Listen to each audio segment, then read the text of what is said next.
ข่าวต้นชั่วโมง 16 นาฬิกากับอรัญญาชมชื่นผู้บัญชาการตำรวจแห่งชาติรายงานผลปราบปรามเครือข่ายเสพติดต่อนายกรัฐมนตรีสามารถจับกลุ่มได้กว่า 89,000 คดีอายัดทรัพย์กว่า 3,400 ล้านบาทอีกสักครู่กลับมาติดตามรายละเอียดค่ะเลือกตั้งทั้งทีต้องไม่ให้พลาด3 สี3 บัตรเข้าใจให้ครบก่อนเข้าคูหาสีเขียวเอาไว้เลือกตั้งสสแบบแบ่งเขตสีชมพูเอาไว้เลือกพรรคเลือกนโยบายที่คุณชอบและสีเหลืองเอาไว้ออกเสียงประชามติ1 เสียงของคุณมีความหมายต่อประเทศจำสีให้ได้ใช้สิทธิ์ให้ครบ8 กุมภาพันธ์นี้ออกไปใช้สิทธิ์พร้อมกันอนาคตไทยเริ่มจากการเลือกของคุณพ่อค่าเทอมลูกยังไม่ครบมีคนทักมาบอกกู้ได้ทันทีไม่เช็คเครดิตด้วยเดี๋ยวก่อนดูให้ดีถ้าให้โอนนั่นไม่ใช่เงินกู้แต่คือมิจฉาชีพเขาบอกไม่รีบโอนเดี๋ยวสิทธิ์หลุดจะเอาเงินจากไหนล่ะเขาเร่งเพราะอยากให้เราพลาดโอนแล้วเงินหายลูกก็ไม่ได้เรียนจริงด้วยเกือบโดนแล้วน่ากลัวจริงๆมิจฉาชีพพวกนี้แจ้งเตือนจากธนาคารบัญชีคุณมีความเสี่ยงกรุณากดลิงก์ยืนยันด่วนระวังข้อความแจ้งเตือนจากธนาคารบอกว่าบัญชีมีความเสี่ยงถูกอายัดหรือบอกว่าคุณได้รับรางวัลอย่าเพิ่งคลิกนี่อาจเป็นฟิชชิงกลโกงออนไลน์หลอกให้กดลิงก์หลอกเอารหัสผ่านและเงินในบัญชีธนาคารจะไม่ขอรหัสผ่านไม่ขอข้อมูลส่วนตัวทางลิงก์จำให้ขึ้นใจรู้ทันฟิชชิงคิดก่อนคลิกตรวจสอบก่อนโอน23 มกราคมนี้ห้ามพลาดถนนดนตรีไลฟ์พบกับบทเพลงแห่งความรักความหวังความฝันสื่อประสานด้วยพี่น้องร้องเพลงหนูมิเตอร์และบิวกัลยาณีชมฟรีตั้งแต่เวลา 18 นาฬิกาเป็นต้นไปณห้องออดิทอเรียมอาคารศูนย์ปฏิบัติการสถานีวิทยุกระจายเสียงแห่งประเทศไทยลงทะเบียนเข้าชมได้ที่ Facebook Fanpage ถนนดนตรีเรายังเป็นนักเดินทางผู้บัญชาการตำรวจแห่งชาติรายงานผลปราบปรามเครือข่ายยาเสพติดต่อนายกรัฐมนตรีสามารถจับกลุ่มได้กว่า 89,000 คดียึดของกลางจำนวนมหาศาลอายัดทรัพย์กว่า 3,400 ล้านบาทนายอนุทินชาญวีรกูลนายกรัฐมนตรีและรัฐมนตรีว่าการกระทรวงมหาดไทยเป็นประธานในการแถลงผลการปราบปรามเครือข่ายยาเสพติดของสำนักงานตำรวจแห่งชาติระหว่างวันที่ 1 ตุลาคมของปีที่ผ่านมาถึงวันที่ 18 มกราคม 2569 โดยมีผู้แทนจากหน่วยงานที่เกี่ยวข้องนำเสนอผลการปฏิบัติรายคดีและผลสำเร็จที่เกิดขึ้นโดยพลตำรวจเอกกิตติรัตน์พันเพชรผู้บัญชาการตำรวจแห่งชาติได้กล่าวรายงานต่อนายกรัฐมนตรีถึงผลปฏิบัติการที่ผ่านมาว่าเป็นที่น่าพอใจสามารถยึดของกลางอายัดทรัพย์ผู้เกี่ยวข้องในขบวนการยาเสพติดและจับกลุ่มผู้ค้ารายสำคัญมากมายโดยบูรณาการการทำงานกับกระทรวงมหาดไทยหน่วยทหารกองอำนวยการรักษาความมั่นคงภายในราชอาณาจักรและสำนักงานคณะกรรมการป้องกันและปราบปรามยาเสพติดสามารถจับกลุ่มคดีเกี่ยวกับยาเสพติดได้จำนวน 89,076 คดีจับกลุ่มผู้ต้องหาได้ 88,421 คนพร้อมทั้งตรวจยึดของกลางจำนวนมากได้แก่ยาบ้า330 ล้านเม็ดไอซ์กว่า11ตันเฮโรอีน269กิโลกรัมคีตามีน 1,960 กิโลกรัมยาอีกว่า 200,000 เม็ดและอายัดทรัพย์สินที่เกี่ยวเนื่องกับการกระทำความผิดเจ้าท่าภูมิภาคสาขาภูเก็ตบูรณาการตรวจเข้มหาสารเสพติดในคนประจำเรือเพื่อเดินหน้ายกระดับความปลอดภัยทางทะเล นายอดุลระลึกมูลผู้อำนวยการสำนักงานเจ้าท่าภูมิภาคสาขาภูเก็ตนำกำลังเจ้าหน้าที่บูรณาการร่วมกับตำรวจน้ำภูเก็ตและตำรวจท่องเที่ยวภูเก็ตลงพื้นที่ตรวจเข้มการใช้สารเสพติดในกลุ่มคนประจำเรือที่ท่าเทียบเรือรัชดาอำเภอเมืองภูเก็ตเพื่อยกระดับความปลอดภัยทางทะเลที่ก่อนหน้านี้ได้ดำเนินการตรวจที่ท่าเทียบเรืออ่าวฉลองจำนวน87รายพบมีสารเสพติด4รายและได้ส่งเข้าสู่กระบวนการบำบัดแล้วผู้อำนวยการสำนักงานเจ้าท่าภูมิภาคสาขาภูเก็ตกล่าวว่าการบูรณาการร่วมกันระหว่างเจ้าท่าตำรวจน้ำและตำรวจท่องเที่ยวเป็นการปฏิบัติ บัติการเชิงรุกทางด้านการตรวจใบอนุญาตใช้เรือและการตรวจหาสารเสพติดของผู้ควบคุมเรือและเด็กเรือเพื่อยับยั้งและป้องปรามการกระทำผิดพร้อมยกระดับมาตรฐานความปลอดภัยทางทะเลของจังหวัดภูเก็ตให้มีความเข้มงวดมากยิ่งขึ้นสำหรับมาตรการทางกฎหมายหากพบผู้ควบคุมเรือหรือผู้ใช้เครื่องจักรยนต์มีส่วนเกี่ยวข้องกับยาเสพติดจะดำเนินการพักใช้ใบอนุญาตเป็นระยะเวลา 2 ปีนวพันธ์ พรายพันธ์ สวทภูเก็ตรายงานกระทรวงดิจิทัลเพื่อเศรษฐกิจและสังคมดำเนินการปิดกั้น URL ผิดกฎหมาย 3 เดือน 200,000 รายการพบพนันออนไลน์พุ่งสูงเกือบ 200,000 รายการนายเวทางพ่วงทรัพย์โฆษกกระทรวงดิจิทัลเพื่อเศรษฐกิจและสังคมหรือ DE เปิดเผยผลการดำเนินการปิดกั้นโซเชียลมีเดียเพจและเว็บไซต์ URL ผิดกฎหมายตั้งแต่วันที่ 1 ตุลาคม 2568 ถึง 11 มกราคม 2569 กระทรวง DE ได้ดำเนินการปิดกั้นโซเชียลมีเดียเพจและเว็บไซต์ URL ผิดกฎหมายแล้วจำนวน 224,86 รายการเฉพาะเดือนธันวาคม 2568 สามารถปิดกั้น URL ผิดกฎหมายได้มากถึง 116,397 รายการและพบว่า URL ที่เกี่ยวข้องกับพนันออนไลน์มีการปิดกั้นมากที่สุดเป็นจำนวน 183,977 รายการรองลงมาคือ URL ที่เกี่ยวข้องกับบุหรี่ไฟฟ้าทั้งนี้กระทรวง DE ได้ดำเนินการติดตามตรวจสอบเฝ้าระวังการก่ออาชญากรรมออนไลน์อย่างต่อเนื่องโดยจากการใช้แพลตฟอร์มเว็บดีเข้ามาช่วยเร่งรัดกระบวนการระงับเว็บไซต์ผิดกฎหมายโดยใช้เทคโนโลยี AI และ RPA ในการค้นหาเก็บหลักฐานจนทำให้สามารถดำเนินการปิดกั้นโซเชียลมีเดียเพจเว็บไซต์และ URL ผิดกฎหมายที่เกี่ยวข้องกับพนันออนไลน์ได้กว่า 183,000 รายการจบข่าวอรัญญาชมชื่นอ่านรับฟังข่าวครั้งต่อไปเวลา 17 นาฬิกาค่ะ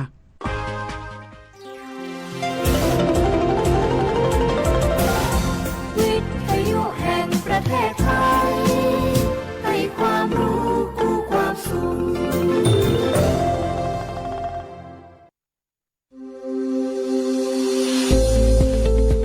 หลากหลายข้อมูลข่าวสารจากรัฐจัดเต็มข่าวเด่นในพื้นที่เมืองเหนือเวลาดี 4 โมงแรงในรายการอู้ข่าวเจ้าเหนือต่างสถานีวิทยุแห่งประเทศไทยภาคเหนือตอนบน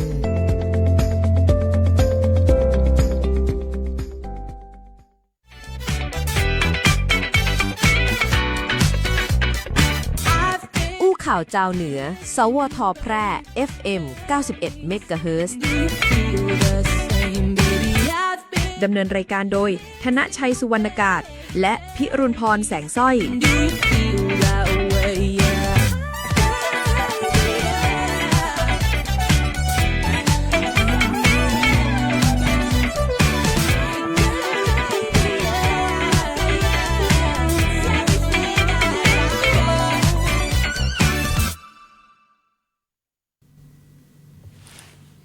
สวัสดีเจ้าสวัสดีครับต้อนรับพี่น้องคุณผู้ฟังเข้าสู่เวลาดี 4 โมงแรงมาปะกับรายการอู้ข่าวเจ้าเหนือครับที่ตามรับฟังกันได้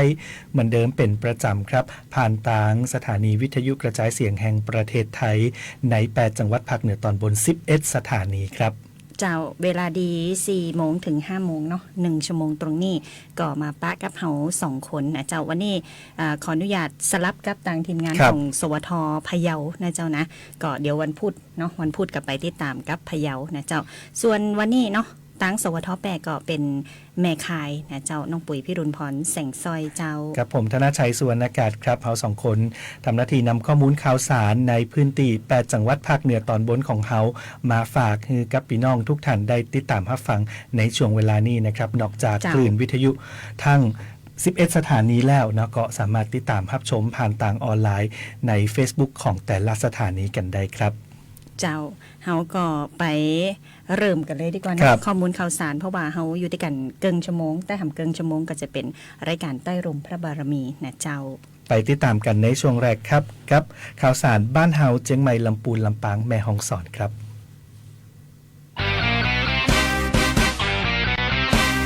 อู้ข่าวเจ้าเหนือช่วงข่าวสารบ้านเฮาเจียงใหม่ลำพูนลำปางแม่ฮ่องสอน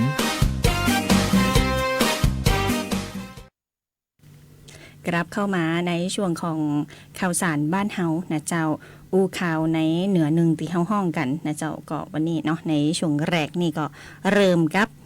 ตั้งสวทเจียงใหม่กันเลยนะเจ้าตั้งจังหวัดเจียงใหม่นะเจ้าเปิ้นมีการเร่งพัฒนาปรับปรุงพื้นที่แล้วก็บริเวณโดยรอบนะเจ้าก็คือ7 วัด 5 ประตูเมือง4 แจงนะเจ้าเป็นการเตรียมความพร้อมในการตรวจประเมินจากสภาโบราณสถานระหว่างประเทศนะเจ้าหลังจากตียูเนสโกเนาะได้รับเอกสารขอเป็นมรดกโลกของจังหวัดเจียงใหม่แล้วนะเจ้าโดยนายรัฐพล นราธิศรผู้ว่าราชการจังหวัดเจียงใหม่นะเจ้าก็เปิดเผยว่าทางคณะทำงานเนี่ยก็มีการเร่งรัดขับเคลื่อนการนำเสนอแหล่งมรดกทางวัฒนธรรมเมืองเจียงใหม่เพื่อเป็นมรดกโลกนะเจ้าก็เห่งในการเตรียมความพร้อมนะเจ้าหับผู้เชี่ยวชาญของสภาโบราณสถานระหว่างประเทศในทุกมิติที่เกี่ยวข้องเนื่องจากว่าเอกสารเนี่ยได้นำเสนอแหล่งมรดกทางวัฒนธรรมของเมืองเจียงใหม่เป็นมรดกโลกนะเจ้าอันนี้ก็ได้ส่งถึงยูเนสโกเรียบร้อยแล้วนะเจ้าก็จะเข้าสู่กระบวนการของการพิจารณาตามวาระประจำปีของยูเนสโกต่อไปนะเจ้าหลังจากนี้เนาะทุกภาคส่วนนะเจ้าหน่วยงานภาครัฐภาคเอกชนประชาชนนะก็จะมีส่วนร่วมในการพัฒนาปรับปรุงพื้นที่ภายในบริเวณโดยรอบของวัดสำคัญที่ได้ทำการยื่นขอจดทะเบียนเป็นมรดกโลกนะเจ้านั่นก็คือวัดเจียงหมั่นวัดพระสิงห์วรมหาวิหารวัดเจดีย์หลวงวรวิหารวัดพระธาตุดอยสุเทพราชวรวิหารนะเจ้าวัดสวนดอกพระอารามหลวงวัด7 ยอดแล้วก็วัดอุโมงค์นะเจ้ารวมถึง5 ประตูเมืองแล้วก็4 แจงเนาะคงไว้ตามสถาปัตยกรรมโบราณดั้งเดิมนะเจ้าสอดคล้องกับเรื่องราวทางประวัติศาสตร์นักที่สุดเนาะก็คาดว่าในช่วงเดือนมิถุนายน69นะเจ้าผู้เชี่ยวชาญจากสภาโบราณสถานระหว่างประเทศก็จะเดินทางมาตรวจสอบพื้นที่นะเจ้าในการรวบรวมข้อมูลเข้าสู่วาระของการพิจารณาในเดือนพฤศจิกายน 2569 ต่อไปนะเจ้าเจียงใหม่ก็น่าว่าเป็นพื้นที่แรกของประเทศไทยเนาะที่ได้ยื่นขอจดทะเบียนเป็นมรดกโลกที่มีประชาชนอาศัยอยู่นะเจ้าแตกต่างจากมรดกโลกของไทยที่ขึ้นทะเบียนไปก่อนหน้านี้เนาะซึ่งเป็นลักษณะของพื้นที่ปิดบ่มีประชาชนอยู่อาศัยนะเจ้าก็เป็นข้อมูลข่าวสารจากต่างเชียงใหม่เนาะขอบคุณคุณพี่มนต์กันเดชาชัยทีมข่าวสวทเชียงใหม่กันตัวเจ้าครับยังอยู่ในพื้นที่เจียงใหม่นะมาติดตามกันแหมหนึ่งข่าวนะครับขึ้นไปเตรียมอำเภอชัยปราการเปิ่นเตรียมตีจะจัดแข่งวิ่งเทรลนะครับก็เพื่อส่งเสริมการท่องเที่ยวและกระตุ้นเศรษฐกิจในพื้นที่ครับตีโรงเตรียมถ้ำงอบนะฮะหมู่ที่6ตำบลหนองบัวอำเภอชัยปราการจังหวัดเจียงใหม่ครับนายอนุชาสุพรปลัดอำเภอหัวหน้ากลุ่มงานบริหารงานปกครองก็เป็นประธานเปิดโครงการถ้ำงอบเทรล2026เนาะถ้าอ่านผิดก็ขออภัยด้วยนะครับโดยเทศบาลตำบลหนองบัวได้ร่วมกับบริษัท PJ Playground จำกัดและหน่วยงานตีเกี่ยวข้องจัดโครงการถ้ำงอบเทรล2026เพื่อยกระดับการท่องเที่ยวของบ้านถ้ำงอบและอำเภอชัยปราการให้เป็นที่รู้จักในวงกว้างครับสอดรับกับแผนยุทธศาสตร์การท่องเที่ยวในระดับท้องถิ่นตีมุ่งเน้นการกระตุ้นเศรษฐกิจและกระจายรายได้ไปสู่ชุมชน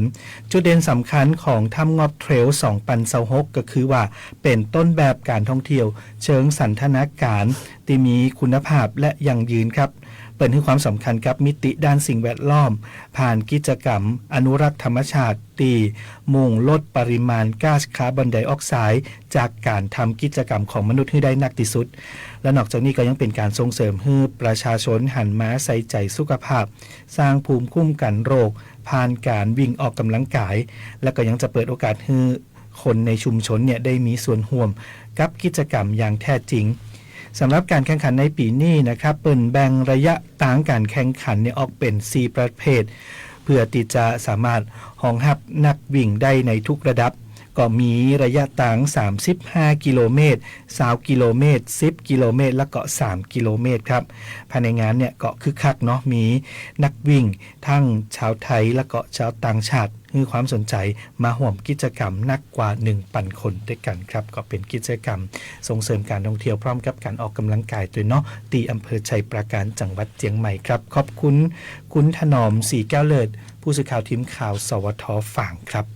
เจ้าจากเมืองฝางแล้วนะมาต่อกันตีจังหวัดลำปูนนะเจ้าจังหวัดลำปูนนะเจ้าตั้งสำนักงานเทศบาลตำบลบ้านที่อำเภอบ้านที่จังหวัดลำปูนเนาะก็มีการเปิดงานนะเจ้าบ้านที่เมืองสามไตเสน่ห์มัดใจไตลื้อไตยองไตหยวนนะเจ้าส่งเสริมการท่องเที่ยวเชิงวัฒนธรรมของพื้นที่บ้านที่นะเจ้าโดยนายโยธินประสงค์ความดีรองผู้ว่าราชการจังหวัดลำปูนนะเจ้าก็ได้เป็นประธานในการเปิดงานบ้านที่เมืองสามไตเสน่ห์มัดใจไตลื้อไตยองแล้วก็ไตหยวนนะเจ้าโดยมีประชาชนทั่วไปเนาะก็เข้าร่วมงานกันอย่างคึกคักนะเจ้าก่อนที่จะมีพิธีเปิดเนาะเปิดก็มีขบวนแห่วิถีวัฒนธรรมกลุ่มชาติพันธุ์7จังหวัดภาคเหนือตอนบนนะเจ้าแล้วก็มีการจำหน่ายสินค้าผลิตภัณฑ์ชุมชนสินค้าโอท็อปการแข่งขันทำอาหารพื้นเมืองนะเจ้ากิจกรรมรำวงย้อนยุคการแสดงจากกลุ่มชาติพันธุ์7จังหวัดภาคเหนือตอนบนรวมไปถึงการแสดงดนตรีจากวงดนตรีเดอะเพอกันตัวนะเจ้าสำหรับในงานนี้นะเจ้าทางเทศบาลตำบลบ้านที่เนาะเป็นการส่งเสริมเรื่องของการท่องเที่ยวเชิงวัฒนธรรมในพื้นที่ของอำเภอบ้านที่นะเจ้าเน้นการมีส่วนร่วมของชุมชนเป็นหลักเจ้าภายใต้แนวคิดกำหนดทิศทางโดยชุมชนจัดการโดยชุมชนและก็ประโยชน์ของชุมชนนะเจ้าก็ควบคู่ไปกับการคำนึงถึงความยั่งยืนด้านสังคมวัฒนธรรมท้องถิ่นเนาะแล้วก็สะท้อนถึงอัตลักษณ์ต่างวัฒนธรรมของกลุ่มชาติพันธุ์ไตลื้อไตยองแล้วก็ไตหยวนนะเจ้าผ่านกิจกรรมวัฒนธรรมต่างๆอันทรงคุณค่านะเจ้าแล้วก็สุดท้ายเนาะเป็นเรื่องของการส่งเสริมเศรษฐกิจฐานรากแล้วก็การท่องเที่ยวชุมชนอย่างยั่งยืนนะเจ้าขอบคุณคุณธนกรลังกาพินทีมข่าวสวทลำปูนกันตัวเจ้ามาตีจังหวัดลำปางกันต่อครับทางพาณิชย์จังหวัดลำปางเปิดได้จัดการอบรมหลักสูตรการพัฒนาออกแบบผลิตภัณฑ์อุตสาหกรรมและหัตถอุตสาหกรรมของลำปางเนี่ยไปสู่ตลาดสร้างสรรค์ก็เพื่อพัฒนาเพิ่มขีดความสามารถให้กับผู้ประกอบการครับโดยนางกนกรัตน์ยุติรัตน์พาณิชย์จังหวัดลำปางเปิดบอกว่าทางสำนักงานพาณิชย์จังหวัดลำปางเนี่ยนะครับได้จัดอบรมในหลักสูตร Design and Identity การพัฒนาการออกแบบผลิตภัณฑ์อุตสาหกรรมและหัตถอุตสาหกรรมลำปางสู่ตลาดสร้างสรรค์เพื่อเพิ่มขีดความสามารถในการแข่งขันให้กับผู้ประกอบการสร้างรายได้ให้กับผู้ประกอบการครับแล้วก็ยังจะเพิ่มมูลค่าการลงทุนของจังหวัดตยแล้วก็ยังส่งเสริมสร้างความเข้มแข็งของเครือข่ายธุรกิจและการรวมกลุ่มต่างธุรกิจที่เกี่ยวข้องตัวเพิ่มช่องทางการตลาดสร้างโอกาสในการขยายตลาดสินค้าของจังหวัดลำปางไปสู่ทั้งในประเทศและก็ต่างประเทศกลุ่มเป้าหมายที่เข้าร่วมอบรมก็คือผู้ผลิตผู้ประกอบการด้านอุตสาหกรรมหัตถอุตสาหกรรมครับผู้ประกอบการด้านการเกษตรแปรรูปผู้ประกอบการโอท็อปวิสาหกิจชุมชน SME ของจังหวัดลำปางรวมกว่า50รายนะครับเปิดจัดกันที่โรงแรมรีเจนต์ลอดลำปางอำเภอเมืองลำปางเนาะซึ่งก็นับเป็นโอกาสอันดีนะครับที่เปิดได้จัดการอบรมครั้งนี้ก็จะได้เสริมสร้างองค์ความรู้พัฒนาทักษะแล้วก็เพิ่มขีดความสามารถให้กับผู้ผลิตผู้ประกอบการของจังหวัดลำปางคือเอาความรู้ที่ได้นะแล้วก็ประสบการณ์ที่ได้รับไปต่อยอดพัฒนาธุรกิจสร้างรายได้สร้างความเข้มแข็งให้กับเศรษฐกิจของจังหวัดลำปางในภาพรวมต่อไปครับขอบคุณผู้สื่อข่าวจากสวทลำปางคุณบรรหารสุยะเตยครับเจ้าจากลำปางแล้วมาต่อกันตีตังแม่ห้องสอนนะเจ้าเปิ่นก็มีโครงการคัดกรองมะเร็งเต้านมแล้วก็มะเร็งนารีเวชเฉลิมพระเกียรติประจำปี 2569 เนาะโดยในเจ้าวันนี้นะเจ้าตีว่าการอำเภอขุนยวมจังหวัดแม่ฮ่องสอนนะเจ้าก็มีการเปิดโครงการคัดกรองมะเร็งเต้านมเนาะโดยเครื่องเอ็กซเรย์เต้านมเคลื่อนที่หรือแมมโมแกรมนะเจ้าในสตรีกลุ่มเสี่ยงแล้วก็ผู้ที่ด้อยโอกาสเฉลิมพระเกียรติพระบาทสมเด็จพระเจ้าอยู่หัวเนื่องในโอกาสพระราชพิธีมหามงคลเฉลิมพระชนพรรษา6 รอบ 28 กรกฎาคม 2567 เจ้าการคัดกรองนี่เนาะก็เป็นการคัดกรองประจำปีงบประมาณ 2569 นะเจ้าก็มีนายวิบูลย์แววบัณฑิตผู้ว่าราชการจังหวัดแม่ฮ่องสอนเป็นประธานนะเจ้าทั้งนี้นายแพทย์ทศพลดิษศิรินะเจ้านายแพทย์สาธารณสุขจังหวัดแม่ฮ่องสอนนะเปิ้นก็ ได้กล่าวว่าโรคมะเร็งเต้านมเนี่ยก็ถือเป็นโรคมะเร็งอันดับหนึ่งในสตรีไทยนะเจ้าก็มีผู้ป่วยรายใหม่ 20,000 รายต่อปีเนาะแล้วก็มีผู้เสียชีวิตประมาณ 4,800 รายต่อปีนะเจ้าสตรีไทยทุกช่วงวัยเนี่ยมีความเสี่ยงต่อการเกิดโรคนี้นะเจ้าการตรวจคัดกรองเพื่อค้นหาโรคตั้งแต่ระยะเริ่มต้นก็ถือว่ามีความสำคัญอย่างยิ่งเนาะแล้วก็สามารถที่จะเพิ่มโอกาสในการรักษาให้หายขาดได้ถึง80-90% เลยเจ้าการจัดกิจกรรมในครั้งนี้ก็อยากจะรณรงค์สร้างความตระหนักรู้นะเจ้าแล้วก็ส่งเสริมการตรวจนมด้วยตนเองนะเจ้าตรวจเต้านมด้วยตนเองเนาะการตรวจโดยเจ้าหน้าที่สาธารณสุขรวมไปถึงการตรวจด้วยเครื่องแมมโมแกรมนะเจ้าซึ่งรวมไปถึงการคัดกรองมะเร็งนรีเวชโดยเฉพาะมะเร็งปากมดลูกตัวยนะเจ้าการจัดกิจกรรมกำหนดขึ้นเนาะในวันที่19ถึง23มกราคม2569ณติวาการอำเภอขุนยวมนะเจ้าแล้วก็จะจัดแหมเนาะในวันที่26ถึง30มกราคม2569ที่โรงเรียนซบเมยวิทยาอำเภอซบเมยจังหวัดแม่ฮ่องสอนเจ้าก็มีผู้ร่วมกิจกรรมประมาณ300คนนะเจ้าแล้วก็มีความร่วมมือจากหน่วยงานสาธารณสุขและก็ภาคีเครือข่ายนะเจ้าก็เป็นข้อมูลจากทางแม่ฮ่องสอนเนาะขอบคุณน้องขวัญกมลชื่นสนธิพันธ์น้องแอมสวทแม่ฮ่องสอนกันตัวเจ้าขยับมาในพื้นที่ของแม่เสรียงนะครับท่านในอำเภอแม่เสรียงเปิ่นก็ได้ลงพื้นที่ไปดูแลทุกสุขของพี่น้องประชาชนเนาะก็ไปเยี่ยมผู้สูงอายุและก็ผู้ด้อยโอกาสครับตั้งนายวรศักดิ์พานทองนายอำเภอแม่เสรียงในฐานะที่ปรึกษากิ่งกาชาติอำเภอแม่เสรียงครับก็ได้ลงพื้นที่ตรวจเยี่ยมให้กำลังใจพี่น้องราษฎรบ้านโพสอตำบลเสาหินอำเภอแม่เสรียงจังหวัดแม่ฮ่องสอนครับซึ่งเป็นพื้นที่ห่างไกลมีราษฎรอาศัยอยู่ประมาณ98ครัวเรือนหรือว่าประมาณ300คนซึ่งในครั้งนี้เนี่ยแหละครับนายอำเภอแม่เสรียงก็ได้นำผ้าห่มกันหนาวจากสถานีกาชาติที่3เจียงใหม่มาส่งมอบให้กับกิ่งกาชาติอำเภอแม่เสรียงนำไปช่วยเหลือพี่น้องราษฎรกลุ่มเป้าหมายผู้ประสบภัยหนาวซึ่งเป็นผู้สูงอายุผู้ยากไร้และก็ผู้ด้อยโอกาสจำนวน40รายด้วยกันแล้วก็ยังได้ลงพื้นที่ไปย่ำไปเยียนนะไปถึงเคหสถานเพื่อสร้างขวัญกำลังใจให้กับผู้ป่วยติดเตียงและผู้สูงอายุอย่างทั่วถึงตัวพร้อมกันนี้ยังได้บูรณาการร่วมกับผู้ใหญ่บ้านผู้ช่วยผู้ใหญ่บ้านครับผู้อำนวยการโรงพยาบาลส่งเสริมสุขภาพตำบลโพสอและอาสาสมัครสาธารณสุขประจำหมู่บ้านหรือว่าอสม.ไปรับฟังปัญหาความเดือดร้อนและก็ความต้องการที่จำเป็นของชุมชนเปิ่นก็จะได้รวบรวมข้อมูลต่างๆเหล่านี้เนาะไปประสานงานให้กับส่วนราชการและหน่วยงานที่เกี่ยวข้องดำเนินการให้ความช่วยเหลือและยกระดับคุณภาพชีวิตของพี่น้องประชาชนในพื้นที่ให้ดียิ่งขึ้นต่อไปครับตามนโยบายการบำบัดทุกข์บำรุงสุขของหน่วยงานราชการนั่นเองครับก็เป็นข้อมูลข่าวสารจากต่างทีมข่าวสวทแม่เสรียงขอบคุณคุณอารินทิพย์ยานะตัวครับข้อมูลข่าวสารทั้งหมดเนาะในช่วงแรกจาก4จังหวัด6สถานีนะครับในพื้นที่ของภาคเหนือตอนบน1นะฮะหรือว่าล้านนาตะวันตกนั่นเองนะครับเดี๋ยวเราไปติดตามแหม4จังหวัดกันต่อเนาะกับต่างเจียงไฮ้พะเยาแปะน่านในช่วงที่2ครับ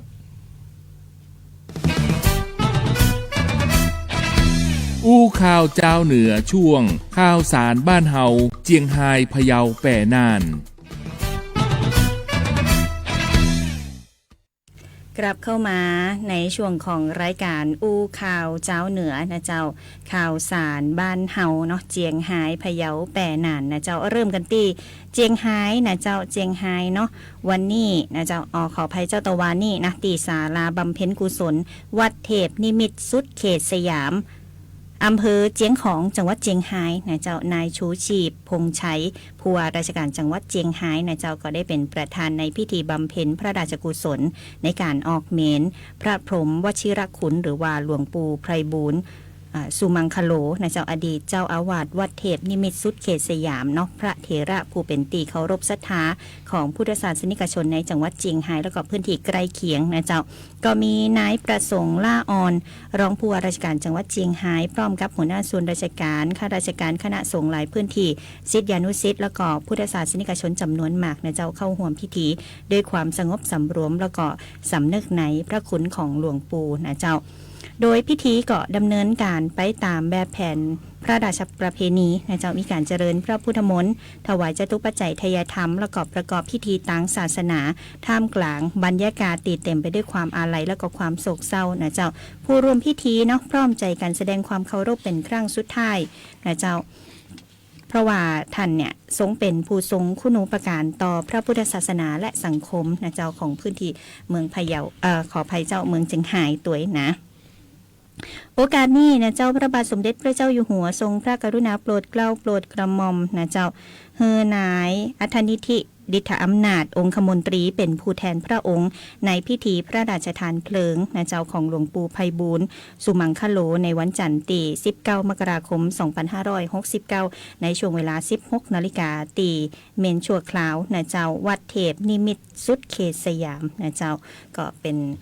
ข่าวสารในพื้นที่ของเจียงไฮ้ขอบคุณคุณอธิวัฒน์กันท่าปิงนะเจ้าน้องอั้นเนาะสวทเจียงไฮ้เจ้ามาต่อกันที่จังหวัดพะเยาครับมหาวิทยาลัยพะเยาเปิ่นก่อสืบสานประเพณีตาลเข้าใหม่ใส่บาทหลวงเนาะเชิดชูภูมิปัญญาล้านนาและก็อนุรักษ์อัตลักษณ์ของจังหวัดพะเยาครับโดยมหาวิทยาลัยพะเยาได้ร่วมกับจังหวัดพะเยาจัดกิจกรรมตาลเข้าใหม่ใส่บาทหลวงประจำปี 2569 โดยมีนางสาวออนอาภาโลวีระผู้ว่าราชการจังหวัดพะเยาพร้อมด้วยรองศาสตราจารย์ดร.สุภกรพงศบางโพอธิการบดีมหาวิทยาลัยพะเยาคณะผู้บริหารบุคลากรนิสิตส่วนราชการในจังหวัดและก็พี่น้องในชุมชนเนาะร่วมใจกันลงเหือพายนำเข้าใหม่ซึ่งก็เป็นข้าวทิพย์เนี่ยไปถวายแด่พระเจ้าตนหลวงพระกูบ้านกูเมืองของเมืองพะเยาตีวัดศรีคมคำพระอารามหลวงครับก็เป็นกิจกรรมสืบสานประเพณีและอนุรักษ์ประเพณีล้านนาอันดีงาม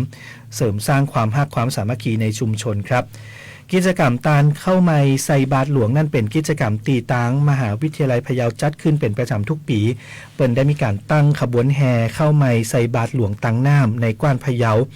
จากตาเรือวัดดิโลกอารามผ่านหน้าเฮือนโบราณอนุสาวรีย์พญางำเมืองแล้วก็ไปขึ้นตีตาน้ำหลังพระอุโบสถกลางน้ำวัดศรีคมคำก็จะมีวงปีผาดปื้นเมืองอัตลักษณ์พะเยาแห่ประโคมไปด้วยกันตัวนะครับประกอบกับการฟ้อนบนเหือหลังจากนั้นเมื่อถึงตาน้ำวัดศรีคมคำแล้วก็จะมีการตั้งขบวนแห่เข้าไม้ตังบก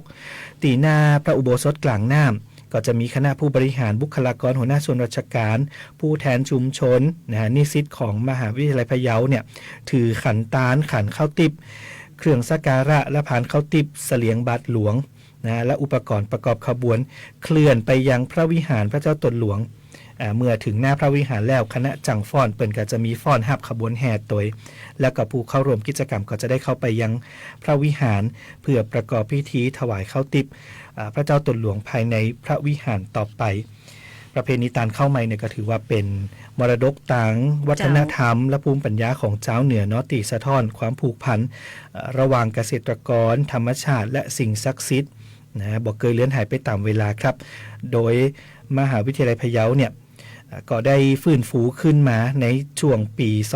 2550 มาจนถึงปัจจุบันครับก็ยกระดับและต่อยอดประเพณีให้สอดคล้องกับบริบทสังคมสมัยใหม่ครับขอบคุณผู้สื่อข่าวตัวนอกจากสวทพะเยานะครับคุณประมวลอุปกิจครับเจ้าจากพะเยาแล้วเนาะมาต่อตีเมืองแปรบ้านเฮานะเจ้าเมืองแปรบ้านเฮาก็มีกิจกรรมดีๆนะเจ้าโดยทางขนส่งจังหวัดแปรเปิ่นเกาะเจิญจวนผู้ที่สนใจนะเจ้าร่วมประมูลทะเบียนรถเลขสวยในหมวดอักษรกอไก่นอหนูนะเจ้ากิจการก้าวหน้านำพารุ่งเรืองเนาะจำนวน300หมายเลขด้วยกันนะเจ้าโดยนายสราวุฒิปานที่หัวหน้ากลุ่มวิชาการขนส่งนะเจ้าก็ได้แจ้งว่าเนาะทางสำนักงานขนส่งจังหวัดแปรเนี่ยก็เปิดประมูลทะเบียนรถเลขสวยของจังหวัดแปรนะเจ้าแล้วก็เชิญชวนทุกท่านร่วมประมูลเนาะในหมวดอักษรกอไก่นอหนูนะเจ้ากิจการก้าวหน้านำพารุ่งเรืองจำนวน300หมายเลขนะเจ้าก็เริ่มเปิดการลงทะเบียนแล้วก็เข้าร่วมการประมูลตั้งแต่บัดนี้เป็นต้นไปก็จะปิดประมูลนะเจ้าในวันเสาร์ที่28กุมภาพันธ์2569นะเจ้าเวลา 9 โมงเป็นต้นไปหากว่าท่านไหนเนาะต้องการจะประมูลได้ตัวเก่านะ มาด้วยตนเองนะเจ้าตีโรงแรมแพรนครามอำเภอเมืองแปดจังหวัดแปดนะเจ้าหากจะสะดวกทางอินเทอร์เน็ตนะเจ้าก็เข้าตีเว็บไซต์ www.ทะเบียนรถ .com นะเจ้าแล้วก็จะมีการวางหลักประกันการประมูลก็คือเป็นเงินสดนะเจ้าตีสำนักงานขนส่งจังหวัดแปรในวันเวลาราชการนะเจ้าหรือจะชำระผ่านทางช่องทางอิเล็กทรอนิกส์หรือชำระผ่านเคาน์เตอร์ของธนาคารนะเจ้าตามใบแจ้งชำระเงินการลักประกันการประมูลหมายเลขทะเบียนรถนะเจ้าหากว่าสนใจนะเจ้าอยากจะร่วมการประมูลเนาะถ้ามาตี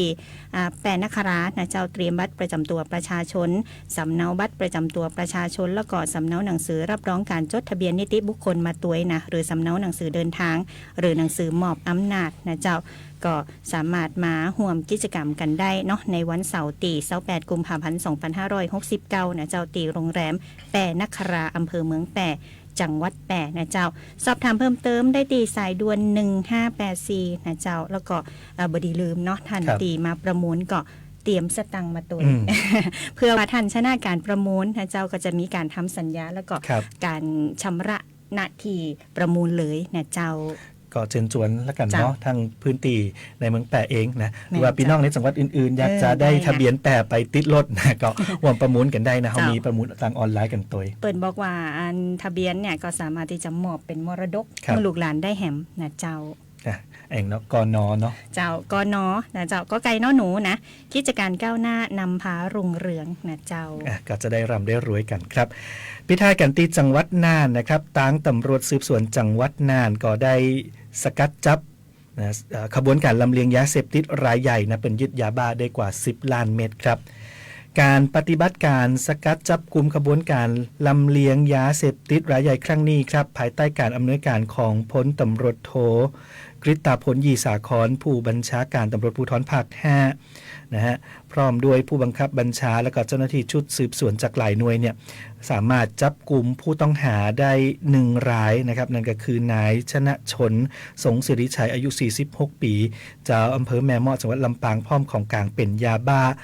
เม็ดสีแดงจำนวน4 เม็ดยาบ้าเม็ดสีส้มประทับตรา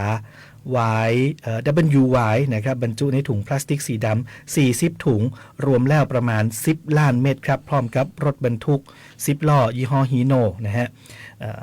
ทะเบียน 81-7856 ลำปางซึ่งจากการสอบสวนก็ทราบว่ารถบรรทุกคันดังกล่าวเนี่ยได้เข้ามาในพื้นที่จังหวัดน่านช่วงเวลากลางคืนของวันที่17 มกราคมที่ผ่านมาโดยใจเส้นทางอำเภอบ้านหลวงมุ่งหน้าไปทางอำเภอเมืองน่านก่อนที่จะไปจอดอยู่บริเวณสถานีขนส่งผู้โดยสารจังหวัดน่านเจ้าหน้าที่สืบทราบมานะก็ได้แสดงตัวเข้าตรวจสอบพบยาบ้าซุกซ่อนอยู่บริเวณด้านหลังรถโดยอำพรางซุกซ่อนด้วยถุงพลาสติกบรรจุขิงสดนะใจพืชผลทางการเกษตรเนี่ยเนาะไว้อำพรางเจ้าหน้าที่นะครับผู้ต้องหาฮือการรับสารภาพครับว่ายาบ้าทั้งหมดเนี่ยเป็นของตนเองรับมาจากบุคคลในพื้นที่ตำบลเสนียนอำเภอเมืองน่านเพื่อนำไปส่งยังจังหวัดชัยนาทครับถ้าหากว่าทำหน้าที่สำเร็จแล้วก็จะได้รับการจ้าง 400,000 บาทด้วยกันโดยรับเงินผ่านการโอนเข้าบัญชีธนาคารแล้วก็บางครั้งก็รับเป็นเงินสดโดยทั้งนี้ยอมรับโดยนะครับว่าเคยลำเลียงยาบ้ามาแล้วรวมครั้งนี้เนี่ยเป็นครั้งที่3เจ้าหน้าที่ก็เลยแจ้งข้อกล่าวหาจำหน่ายยาเสพติดฮือโทษประเภทที่1โดยมีไว้เพื่อการฆ่านะครับมีไว้เพื่อครอบครองโดยบ่ได้รับอนุญาตรวมไปถึงเสพและขับขี่ยานพาหนะขณะเสพยาเสพติดก่อนที่จะควบคุมตัวส่งพนักงานสอบสวนสภ.เมืองน่านดำเนินคดีตามกฎหมายต่อไปเนาะก็เป็นผลงานของทางตำรวจจังหวัดน่านนะครับขอบคุณผู้สื่อข่าวจากสวท.น่านนะครับคุณสิริมาศประเสริฐนิรมนครับเจ้าก็เป็นข้อมูลทั้งหมดของเฮานะเจ้าในรายการอู้ข่าวเจ้าเหนือข่าวสารบ้านเฮาทั้ง11 สถานีนะเจ้าสำหรับในวันนี้เนาะเวลาของเฮาก็หมดลงแล้วนะเจ้าก็ต้องขอบคุณทุกท่านติดตามรับชมรับฟังกันตัวนะเจ้าวันนี้นำโดยนายกำปนาถพอจิตนะผู้อำนวยการสวท.แปรของเฮาแล้วก็ทีมงานสวท.แปรและเฮา2 คนลาคนผู้ฟังไปก่อนเนาะวันนี้ปะกันใหม่ครั้งต่อไปสวัสดีเจ้าสวัสดีครับ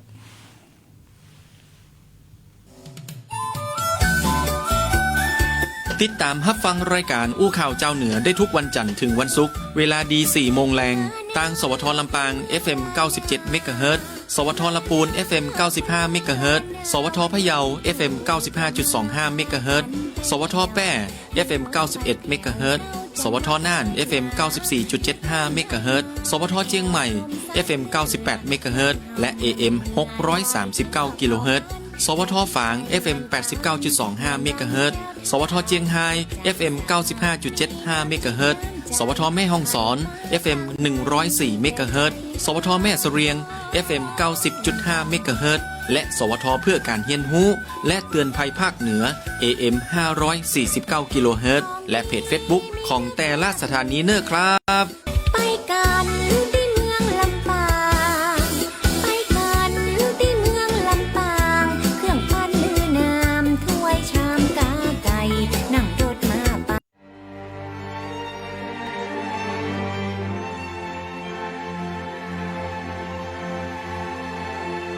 สถานีวิทยุกระจายเสียงแห่งประเทศไทย 70 สถานีทั่วทุกภูมิภาค เสนอรายการ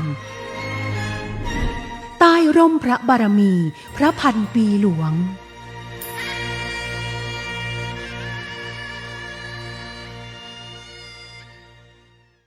สวัสดีค่ะคุณผู้ชมคุณผู้ฟังทุกท่านคะต้อนรับทุกท่านเข้าสู่รายการใต้ร่มพระบารมีพระพันปีหลวงโดยสถานีวิทยุกระจายเสียงแห่งประเทศไทย76จังหวัดทั่วประเทศในทุกวันจันทร์ถึงวันศุกร์ตั้งแต่เวลา 16:30 น.ถึง 17:00 น.ค่ะ มาเจอกันในวันนี้วันจันทร์ที่19มกราคม2569พบกับดิฉันณัฐวดีศรียาภัยและทีมงานสถานีวิทยุกระจายเสียงแห่งประเทศไทยจังหวัดระนองเราพาคุณผู้ชมคุณผู้ฟังทุกท่านค่ะมาติดตามพระราชกรณียกิจและการสานต่อโครงการพระราชดำริของสมเด็จพระนางเจ้าสิริกิติ์พระบรมราชินีนาถพระบรมราชชนนีพันปีหลวงในพื้นที่จังหวัดระนองกันค่ะเพื่อให้ประสบกนิกรปวงชนชาวไทยได้ร่วมน้อมรำลึกในพระมหากรุณาธิคุณของพระองค์ท่านผ่านทั้ง3ช่วงของรายการในวันนี้ค่ะในช่วงแรกของวันนี้ค่ะในพื้นที่จังหวัดระนองเคยเป็นอีกหนึ่งพื้นที่ที่สมเด็จพระนางเจ้าสิริกิติ์พระบรมราชินีนาถพระบรมราชชนนีพันปีหลวงได้เสด็จพระราชดำเนินตามพระบาทสมเด็จพระบรมชนกาธิเบศรมหาภูมิพลอดุลยเดชมหาราชบรมนาถบพิตรเมื่อครั้งเสด็จพระราชดำเนินมาทรงเยี่ยมราษฎรในพื้นที่ภาคใต้ในปีพุทธศักราช 2502 ค่ะถึงแม้การเวลาจะผ่านมายาวนานกว่า 67 ปีแต่ความปรับปลื้มปิตินี้ยังคงอยู่ในหัวใจของประสบกนิกรชาวระนองมาโดยตลอดเราจะพาคุณผู้ชมคุณผู้ฟังทุกท่านไปย้อนรอยเส้นทางเสด็จประพาสไปพร้อมๆกันในช่วงภาพเก่าเล่าเรื่องค่ะขอนำทุกท่านเข้าสู่ช่วงภาพเก่าเล่าเรื่อง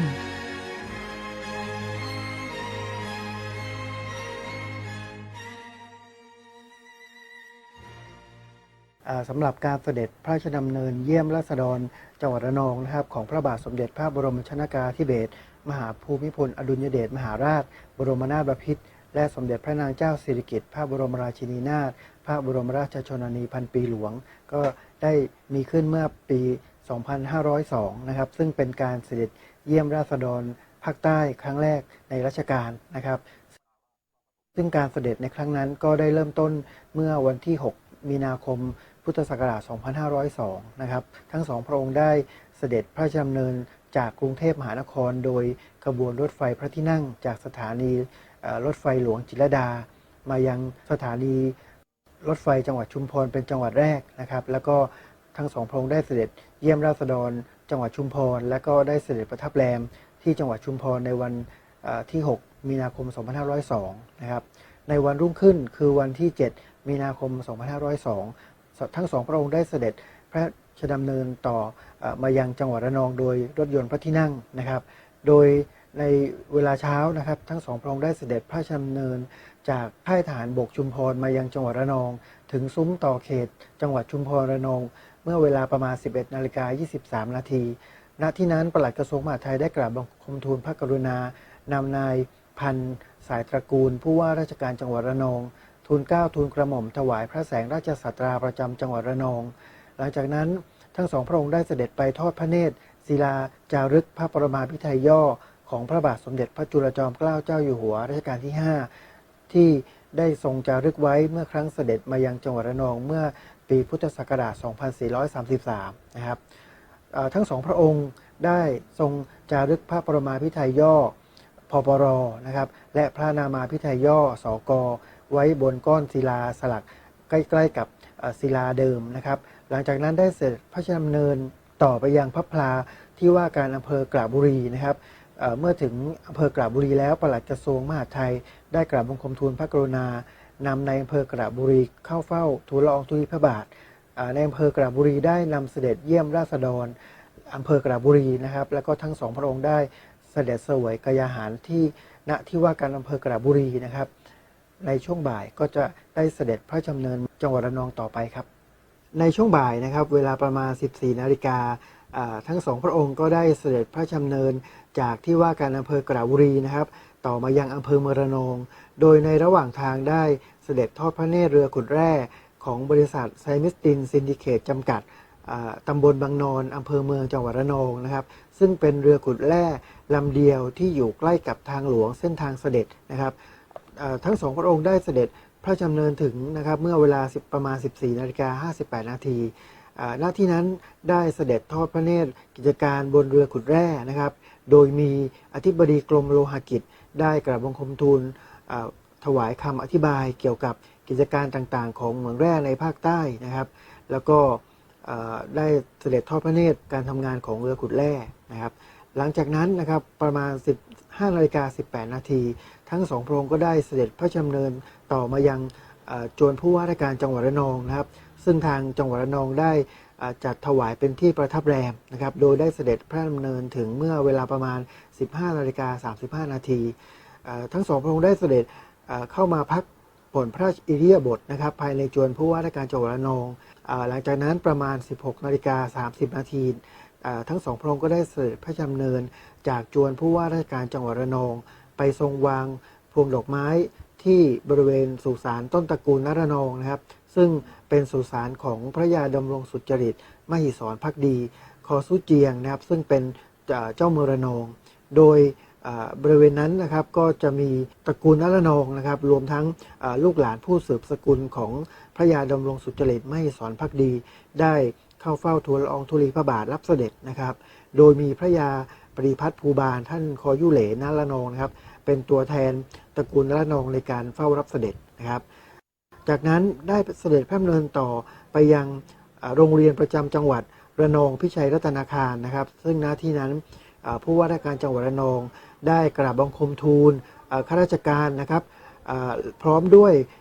ประชาชนนะครับเฝ้าทูลละอองธุลีพระบาทโดยพระบาทสมเด็จพระเจ้าอยู่หัวได้ทรงมีพระราชดำรัสตอบแล้วก็เสด็จเยี่ยมราษฎรโดยทั่วถึงกันนะครับหลังจากนั้นก็ได้เสด็จพระดำเนินกลับไปยังที่ประทับแรมณจวนผู้ว่าราชการจังหวัดระนองเมื่อเวลาประมาณ 18 นาฬิกา 15 นาทีนะครับแล้วก็ประทับแรมที่จวนผู้ว่าราชการจังหวัดระนองเป็นเวลา1คืนในเช้าวันรุ่งขึ้นวันที่ 8 มีนาคมนะครับทั้งสองพระองค์ก็ได้เสด็จพระราชดำเนินโดยรถยนต์พระที่นั่งต่อไปยังจังหวัดพังงาและภูเก็ตนะครับโดยถึงซุ้มต่อเขตจังหวัดระนองพังงาเมื่อเวลาประมาณ 10 นาฬิกา 32 นาทีครับและนี่ก็คือการเสด็จพระราชดำเนินเยี่ยมราษฎรภาคใต้จังหวัดระนองซึ่งเป็นการเสด็จครั้งแรกและครั้งเดียวในจังหวัดระนองของในหลวงรัชกาลที่ 9 และก็สมเด็จพระพันปีหลวงครับจะสถิตอยู่ในความทรงจำของแผ่นดินงดงามเหนือการเวลาและโลกทั้งปวงคือแสงแห่งรักของประเทศไทยแม้วันเวลาจะล่วงเลย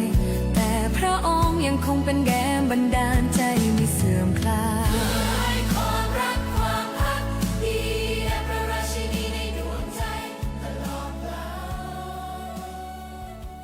คุณผู้ชมคุณผู้ฟังทุกท่านคะจังหวัดระนองถือเป็นจังหวัดแรกๆเลยค่ะในพื้นที่ภาคใต้ที่ทั้งสองพระองค์ได้เสด็จพระราชดำเนินมาทรงเยี่ยมราษฎรค่ะและเรือนประทับรับรองที่คุณผู้ชมได้เห็นไปเมื่อสักครู่นี้ค่ะปัจจุบันตั้งอยู่ภายในจวนผู้ว่าราชการจังหวัดระนองและอีกไม่กี่วันถือเป็นโอกาสที่ดีที่ทางจังหวัดเองค่ะจะได้เปิดโอกาสให้ประสบกนิกรชาวระนองรวมถึงนักท่องเที่ยวได้เข้าไปเยี่ยมชมด้านในกันอีกด้วยค่ะแล้วมาถึงช่วงที่2ของรายการในช่วงสานต่อพระราชปณิธานค่ะเราจะพาคุณผู้ชมคุณผู้ฟังทุกท่านมาติดตามความมุ่งมั่นตั้งใจอันแรงกล้าของหน่วยงานภาครัฐและประสบกนิกรชาวระนองทุกหมู่เหล่าในการสานต่อพระราชปณิธานรักน้ำรักป่าชายเลนเพื่อลมหายใจของแผ่นดินติดตามรับชมรับฟังได้ในช่วงสานต่อพระราชปณิธานค่ะ ขอนำทุกท่านเข้าสู่ช่วงสารต่อพระราชปณิธาน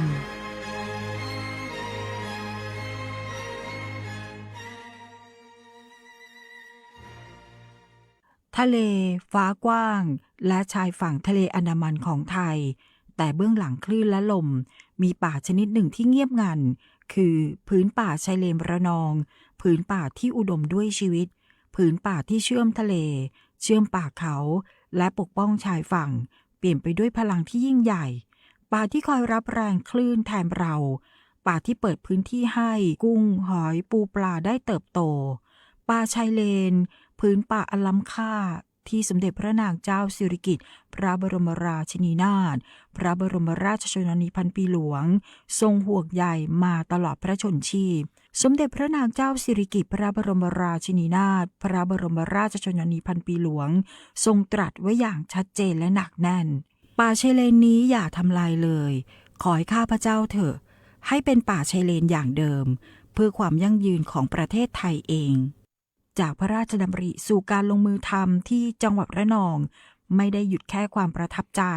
แต่กลายเป็นแรงผลักดันให้คนท้องถิ่นลุกขึ้นทำจริงชุมชนหน่วยงานภาครัฐท้องถิ่นและเยาวชนร่วมกันทวงคืนพื้นป่าชายเลนจากพื้นที่เสื่อมโทรมพื้นที่เหมืองเก่าบ่อกุ้งถูกฟื้นฟูกล้ากงกลางกล้าไม้ชายเลนถูกปลูกซ่อมแซมถูกปลูกขึ้นใหม่และต่อเนื่องมาตลอดหลายสิบปีเพื่อฟื้นฟูระบบนิเวศของพื้นที่ที่เสื่อมโทรมให้กลับมาเป็นป่าชายเลนอันอุดมสมบูรณ์ได้อีกครั้งพื้นที่ประมาณ 122,500 ไร่ของป่าชายเลนระนองจึงไม่ใช่แค่ตัวเลขแต่คือความหวังใหม่ของทะเล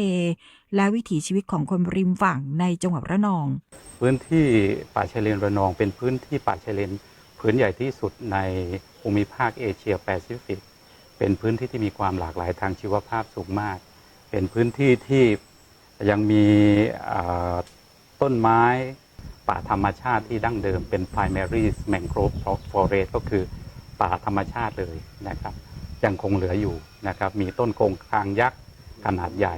ที่ขึ้นทะเบียนเป็นรุกขมรดกของแผ่นดินมีต้นแสมทะเลที่ใหญ่ที่สุดในโลกเป็นพื้นที่ความมั่นคงทางอาหารของพี่น้องชาวระนอง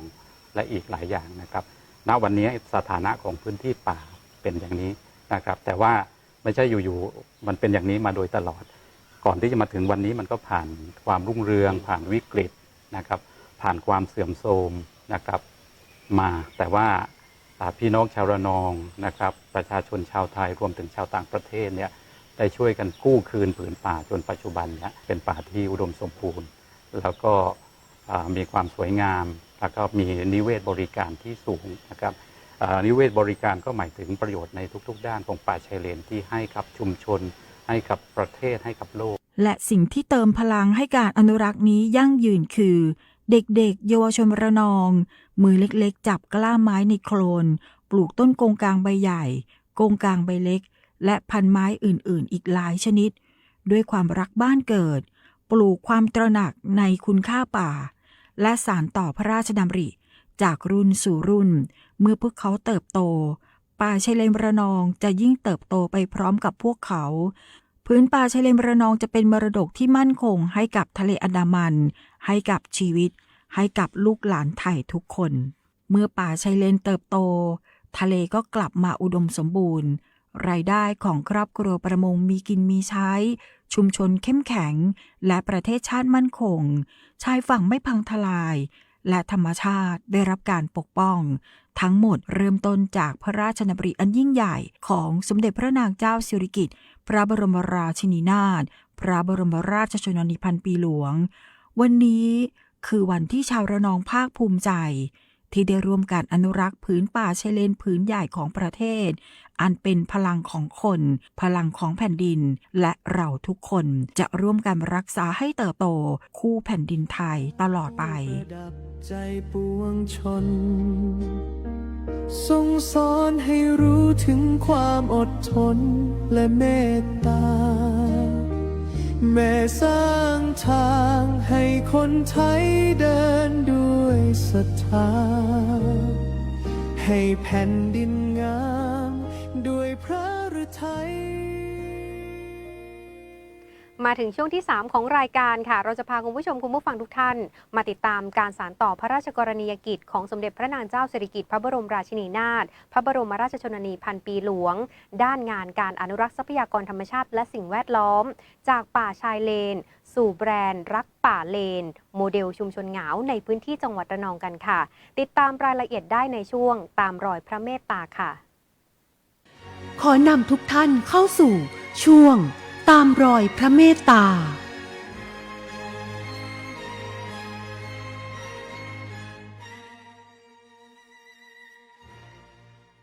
จากป่าชายเลนสู่แบรนด์รักป่าเลนโมเดลชุมชนจังหวัดระนองหากป่าชายเลนพูดได้อาจไม่ได้บอกเพียงว่าฉันเขียวขึ้นแต่อาจบอกว่าฉันเลี้ยงผู้คนได้แล้วที่ตำบลเหงาอำเภอเมืองจังหวัดระนองป่าชายเลนที่เคยเสื่อมโทรมวันนี้กลายเป็นแหล่งสมุนไพรแหล่งอาหารและแหล่งรายได้ของชุมชนพระราชกรณียกิจสู่แนวคิดใช้ป่าอย่างรู้คุณค่าพระราชกรณียกิจด้านทรัพยากรธรรมชาติของสมเด็จพระนางเจ้าสิริกิติ์พระบรมราชินีนาถพระบรมราชชนนีพันปีหลวงทรงวางรากฐานความคิดสำคัญไว้ว่าการอนุรักษ์ไม่ใช่การหยุดใช้แต่คือการใช้ทรัพยากรอย่างเข้าใจและยั่งยืนแนวคิดนี้ถูกน้อมนำมาปฏิบัติจริงโดยกลุ่มอนุรักษ์และฟื้นฟูป่าชายเลนตำบลเหงาจังหวัดระนองจากพื้นป่าสู่แบรนด์รักป่าเลนเมื่อป่าชายเลนฟื้นคืนชุมชนเหงาไม่ได้หยุดเพียงการดูแลป่าแต่ก้าวไปอีกขั้นด้วยการนำสมุนไพรจากระบบนิเวศป่าชายเลนมาต่อยอดเป็นผลิตภัณฑ์ชุมชนภายใต้แบรนด์รักป่าเลนไม่ว่าจะเป็นสบู่น้ำมันธรรมชาติน้ำมันเขียวจากใบเหงือกปลาหมอหรือชาใบครูสมุนไพรชายฝั่งที่เติบโตในป่าชายเลนทุกชิ้นคือการแปรรูปธรรมชาติให้กลายเป็นสุขภาพและรายได้ป่าชายเลนโรงงานสีเขียวของชุมชนพื้นป่าที่ได้รับการฟื้นฟูวันนี้ทำหน้าที่เหมือนโรงงานสีเขียวให้วัตถุดิบโดยไม่ทำลายตัวเองชุมชนเก็บเกี่ยวอย่างพอดีแปรรูปด้วยภูมิปัญญาและขายด้วยแบรนด์ของตนเองนี่คือเศรษฐกิจที่เติบโตไปพร้อมกับป่ายิ่งป่าสมบูรณ์รายได้ก็ยิ่งมั่นคงเราก็เลยคิดค้นว่าสินค้าของเรามันทำจากวัตถุดิบที่อยู่ในป่าชายเลนเราก็เลยคิดว่าถ้าเราทำแบรนด์ออกมาให้เห็นแบบนี้ค่ะอันนี้ถ้าใครเห็นเป็นแบรนด์รักป่าเลนอันนี้คือเป็นสมุนไพรที่อยู่ในป่าชายเลนจะมีแบรนด์เดียวคือแบรนด์รักป่าเลนค่ะเนี่ยถ้าเห็นแบรนด์รักป่าเลนมีหลายผลิตภัณฑ์นะคะที่เห็นอยู่ข้างหน้าคือแบรนด์รักป่าเลนหมดเลยที่เห็นอยู่ตรงนี้นะคะทุกตัวผลิตภัณฑ์คือเป็นแบรนด์ที่มาจากป่าชายเลนระนองนะคะคือเราตั้งชื่อแบรนด์ผลิตภัณฑ์ที่เราทำกับชาวบ้านนะคะว่าเป็นแบรนด์รักป่าเลนเพราะมาจากวัตถุดิบที่อยู่ในป่าชายเลนค่ะกลุ่มอนุรักษ์และฟื้นฟูป่าชายเลนตำบลเหงาได้พิสูจน์ว่าพระราชกรณียกิจด้านทรัพยากรธรรมชาติไม่ใช่เรื่องไกลตัวจากต้นโกงกลางสู่ชาใบครูจากใบเหงือกปลาหมอสู่น้ำมันเขียวและผืนป่าสู่แบรนด์รักป่าเลนนี่คือพลังของชุมชนที่ทำให้การอนุรักษ์กลายเป็นอาชีพและความยั่งยืนกลายเป็นความจริงล้วนมีจุดเริ่มต้นจากพระมหากรุณาธิคุณอันยิ่งใหญ่ของสมเด็จพระนางเจ้าสิริกิติ์พระบรมราชินีนาถพระบรมราชชนนีพันปีหลวงพระองค์ทรงมองเห็นคุณค่าของผืนป่าก่อนที่คนทั้งประเทศจะตระหนักทรงปกป้องธรรมชาติเพื่อปกป้องชีวิตของประชาชนวันนี้จังหวัดระนองขอน้อมสำนึกในพระมหากรุณาธิคุณและขอสืบสานพระราชกรณียกิจด้วยการรักดูแลผืนป่าชายเลนระนองป่าชายเลนผืนใหญ่ของประเทศไทยใช้ทรัพยากรทุกชิ้นอย่างรู้คุณค่าเพื่อให้ผืนป่าชายเลนระนองได้หล่อเลี้ยงผู้คนและประเทศไทยตลอดไป